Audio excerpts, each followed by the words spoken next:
Robin to your Batman.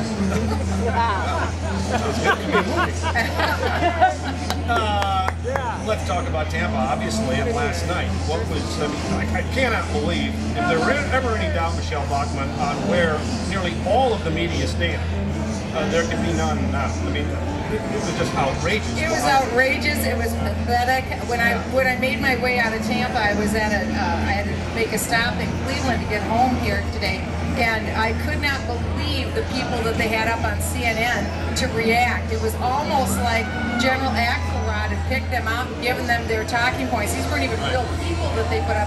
They're apoplectic because they see the presidency slipping out of their hands.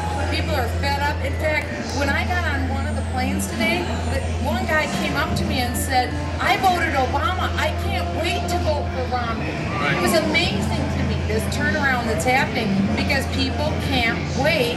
And also with the Eastman speech, I think Clint Eastwood did exactly what he needed to do. He's been dissed all over the place. I think it was fabulous because he was unleashed, and it wasn't just him. Team Romney let any of those speakers say whatever they wanted to say. This wasn't like, sanitized by anybody. I talked to Mike Huckabee yesterday, and he told me this has never happened. He said McCain didn't let me do it, George W. didn't let me do it. Team Romney said, whatever you want to say, go out and say it. Obviously, that was true for Clint Eastwood last night. The reaction to Eastwood by members of the mainstream media, I mean, as I said earlier in the program, the members of the media are the only people that can make Hollywood look conservative. Totally, because he was mocking their idol, Barack Obama. That's what they couldn't believe, that one of their own was mocking the decisions that he's made. That's exactly right. And they're all saying, oh, it was awkward, it wasn't effective. I could not disagree more. You were on the floor. The reaction was unbelievable. It really was. And the interesting thing is, on the floor, we had a really hard time hearing him because the microphone to amplify within the convention center, you really couldn't hear it. People were saying, speak up, turn on the microphone. So you really had to pay attention to him. But I watched it later on YouTube. I thought it was amazing, and you could hear everything on TV. But it was extremely effective because it wasn't a politician thinking. It wasn't political speak. It was what all of us think. And I thought he really hit it out of the park. And indeed, the entire week surpassed all expectations. When you look at that long line of established and very exciting young conservatives, you're leading the pack in many ways with your election. But I mean, look at the governors, look at quote unquote the diversity. But the beauty of it is, Michele Bachmann, is we've been able to create these stars without giving up principle. Each one of those Republican governors, from Susana Martinez, who was an absolute hoot, each one of those are their claim to fame is they're conservative. Yeah, totally. And if you listen from the very first speeches all the way till the arc finished at Mitt Romney, it was the same speech. It was, I descend from immigrants. My parents worked extremely hard. Nobody gave them anything. They succeeded, and we're not ashamed of it. We're proud of success, and by the way, we want you to succeed too. They were kicking it all week long, and it was the same exact story. In some ways, I thought it's kind of a Johnny one-note convention, but it is the American story, because everybody here in your audience, it's my story, it's your story, it's everybody's story here, the same story, and we've been told to be ashamed of that story, that we've got to turn into a dependency nation. And I just read a statistic last week that blew me away.